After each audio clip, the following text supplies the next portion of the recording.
Kibara duman de don ka da sira ka sunkalo promo waati sera ka daminɛ sunkalo makɔnɔ tile 15 ka taa bila sunkalo kalo salima ka da sira a ka feerefɛnw la kɛmɛ sara la a bɛ biso bɛ aw ye ni aw bɛ kibara wɛrɛ ɲini a ye weleli kɛ 20 22 46 00 76 16 01 23 76 44 29 30 www.kandasira.com sunkalo promo ay damu do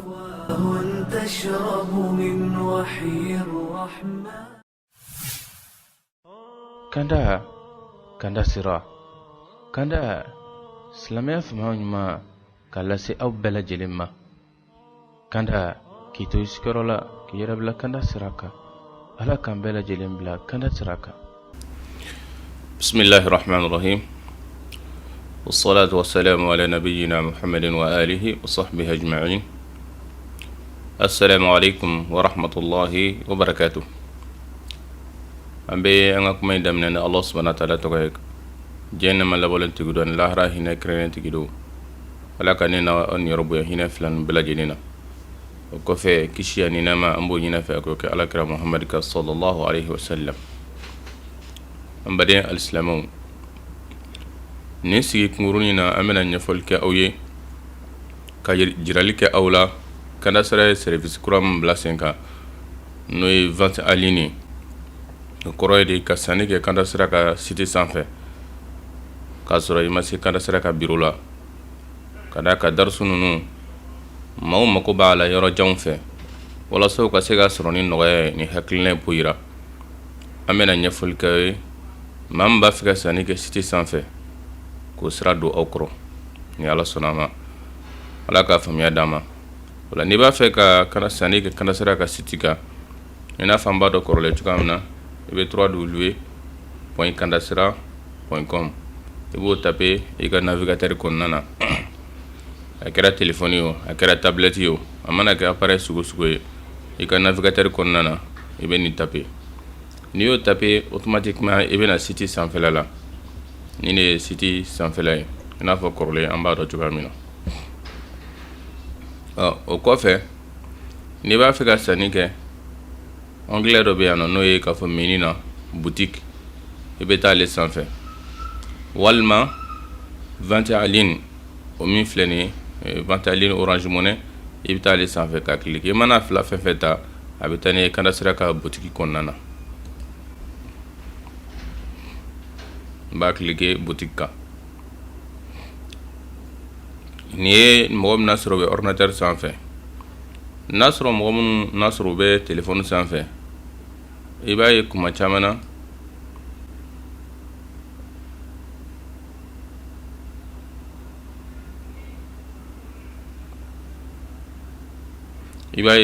na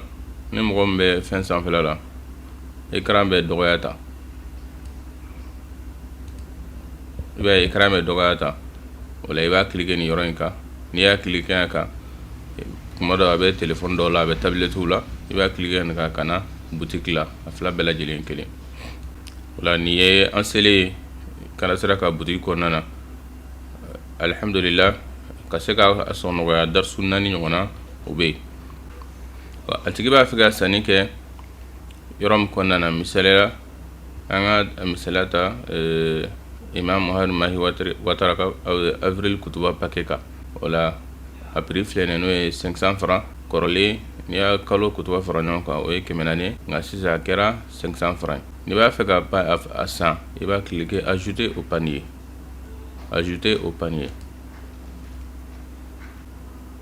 voilà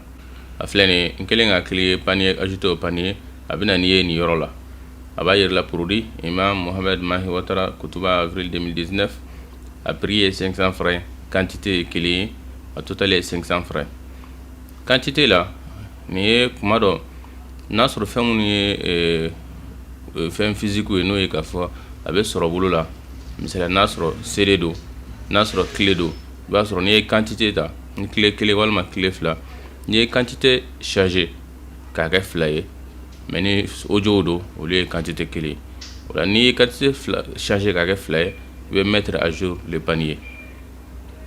wala n'o kɛra a kun ye 100 yira a bɛn'i ka jate kɛ 1000 francs ye ka d'a kan i ye fɛn 2 de ta nka o ye fɛn min n'a sɔrɔ ni misaliya CD don clé don fɛn min n'a sɔrɔ a bɛ minɛ tɛgɛ la mais comme ye audio ye audio o ye kelen an b'a segin a nɔ la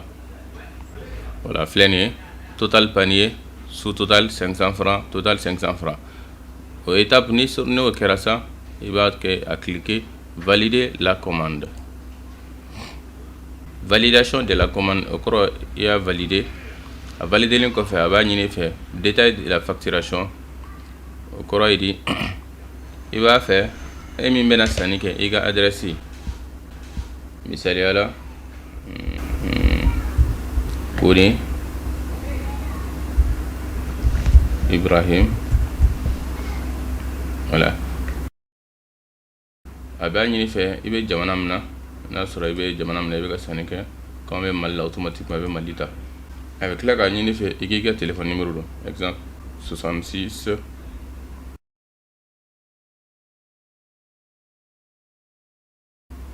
ok je refais 90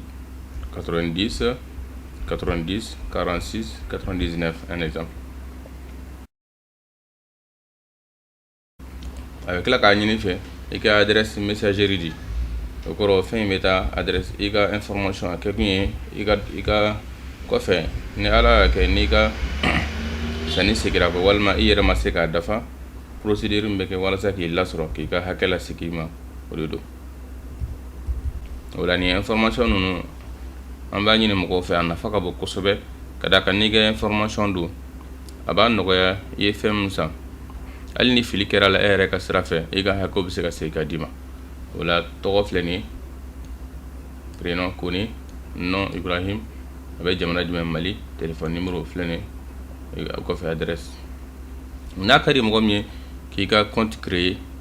o kɔrɔ n'i ka compte créer site sanfɛ n'i bɛna sanni kɛ kuma o kuma i bɛ se k'i ka compte état dɔn n ye minɛn jumɛn commandé n ye jumɛn de san n ye son hakɛ joli san commandé wala i bɛ se k'i ka information dɔn kuma dɔ i bɛ se ka fɛn dɔ commandé mais kɔfɛ i bɛ sɔrɔ ka na wari sara wala i b'a sɔrɔ n'i ye compte créer automatiquement i ka compte bɛ créer ka d'i ma walima n'a ka di i b'o case décoché to ten n'i y'o décoché votre commande tant Imam Mohamed Mahi Watara Kotoba avril 2019 kelen o kan ka bɛn 500 francs a total filɛ nin ye 500 francs expédition forfait total 500 francs bon n'a ka di mɔgɔ min ye mɔgɔ min ye fɛn in san i b'a fɛ a ka taa di mɔgɔ wɛrɛ de ma wala information ka lase mɔgɔ wɛrɛ de ma o tigilamɔgɔ ka information i b'olu don yan nɔ n'o donna yan nɔ la automatiquement fɛn in bɛ taa livrer o tigi ma a kɛra i ye son san mais e b'a fɛ son in ka di mɔgɔ wɛrɛ de ma i b'o tigilamɔgɔ ka adresse di yan nɔ o la n'o kɛra son in bɛ d'o tigi ma nka n b'a ɲini mɔgɔw fɛ e min bɛna son san i k'i ka information don son ka se i ma o de ye sira min n'a sɔrɔ o ka nɔgɔ kosɛbɛ o la filɛ nin ye a bɛna i ɲininka i b'a fɛ ka sanni kɛ sira jumɛn fɛ Orange Money paiement par Orange Money n'a sera o ma a b'a ɲini fɛ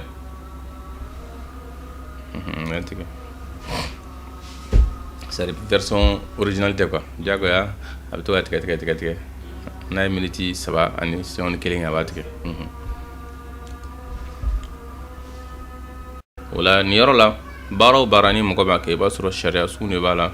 sariya siraw b'a la nin ye politique de confidentialité et aussi les conditions générales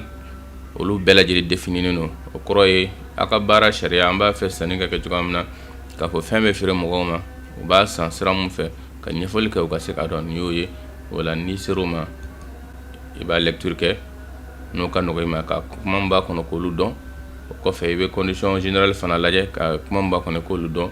o kɔfɛ i b'a accepter n y'a kalan wa n sɔnna sariya ninnu ma n'o kɛra bɛɛ i b'a cliquer commander kan o la automatiquement a bɛ na nin page yiri la k'a fɔ i bɛna sanni kɛ kan da sira kan i ka paiement sera votre commande kan da sira a bɛ référence d'i ma nin ye référence ye n'a y'i diya a ka kan an b'a ɲini mɔgɔw fɛ u ka nin ye sanni fɛn fɛn kɛ u ka nin ye référence ta ka t'u bolo i ka montant ye 500 francs et mode de paiement nin ye Orange ka ɲɛfɔli ye a b'a ɲini fɛ mɔgɔ min n'a sɔrɔ i b'a fɛ ka i bɛna sanni kɛ sisan a b'a ɲini fɛ jagoya la i k'i ka orange numéro don o la ni yɔrɔ la orange numéro i b'o don exemple 90 90 46 99 ni i ka numéro don yɔrɔ la o la i b'a confirmer n'o kɛra message bɛ taa i ka téléphone na i m'a ye automatiquement message bɛ na téléphone na kana vous avez un paiement en attente composé de 144 dièse 3 étoile 6 dièse pour le valider avant 60 minutes. Automatiquement a une de fait qui gagne taper et ka téléphone na dièse 144 dièse 3 étoile 6 dièse la mais ok kaka na téléphone na voilà choisir l'achat à valider un achat chez Kandasira automatiquement aba ɲini fɛ k'i ka un ta walasa ka kana i bɛna sanni min kɛ Kandasira ka ko sabati i bɛ un ta i b'a envoyer. Vous allez payer plus achat chez Kandasira montant 500 francs. Entrez votre code secret pour valider ou D pour annuler. Il va faire valider ou b'a ɲini fɛ i k'i ka mot de passe don bɛɛ b'i ka mot de passe don automatiquement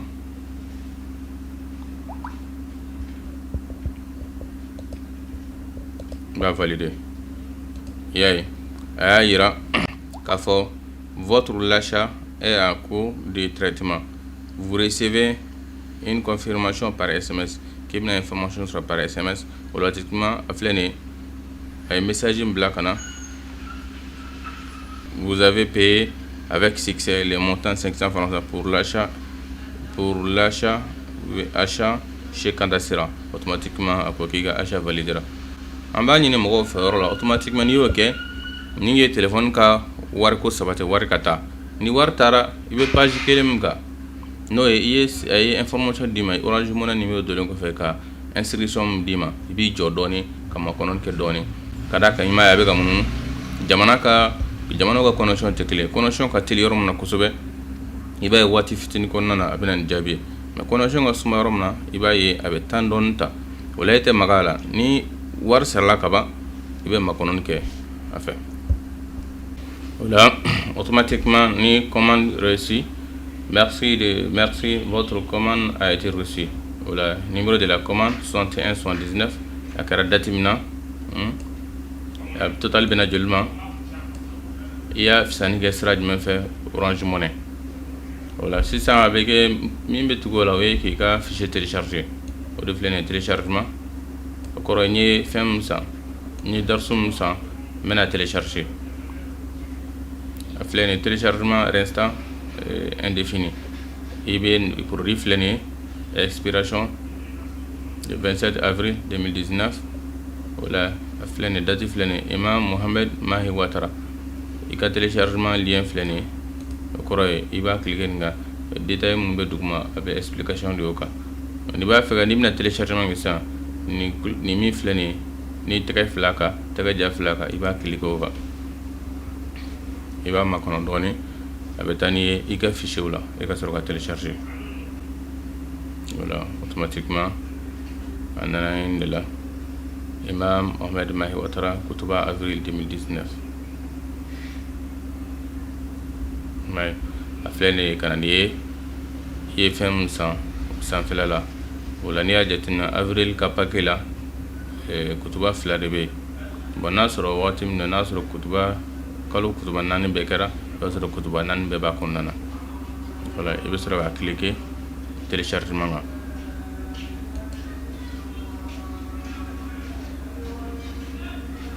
n'a jɛ b'a kɛ kelen ye n'a jɛ b'a fila bɛɛ kɛ ɲɔgɔn fɛ i m'a ye duguma téléchargement min kana ya fana téléchargement o kɔrɔ ye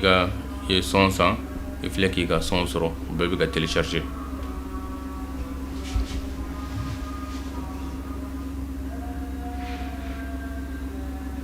a kɛra i bɛ téléphone sanfɛ wa a kɛra tablette la a kɛra appareil la n'i ye téléchargement kɛ automatiquement a b'a télécharger ka jigin i ka appareil kɔnɔna na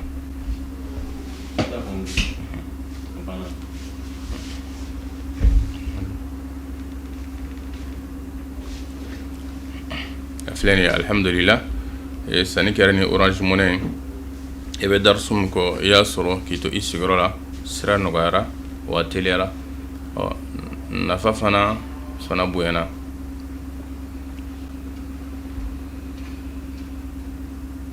An b'a makɔnɔ téléchargement kɛ an b'a lecture kɛ k'a lajɛ.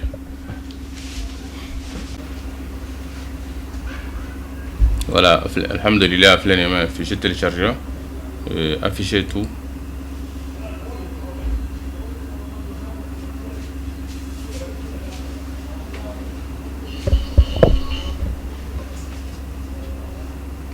Afficher le dossier.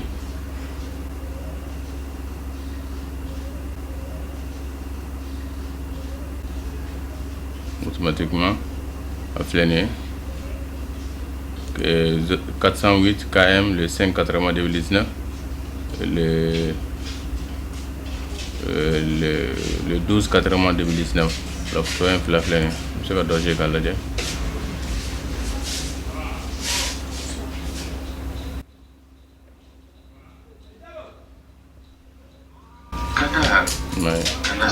Son filɛ nin silamɛya fanga ɲuman k'a lase aw bɛɛ lajɛlen ma kan ka k'i to i sigiyɔrɔ la k'i yɛrɛ bila kada sira kan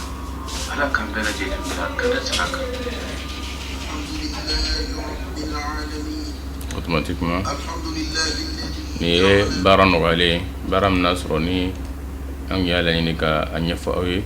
kada sira kan vente en ligne kan n'o ye ka sanni kɛ internet sira fɛ n'o ye kada sira ka butigi kɔnɔna na.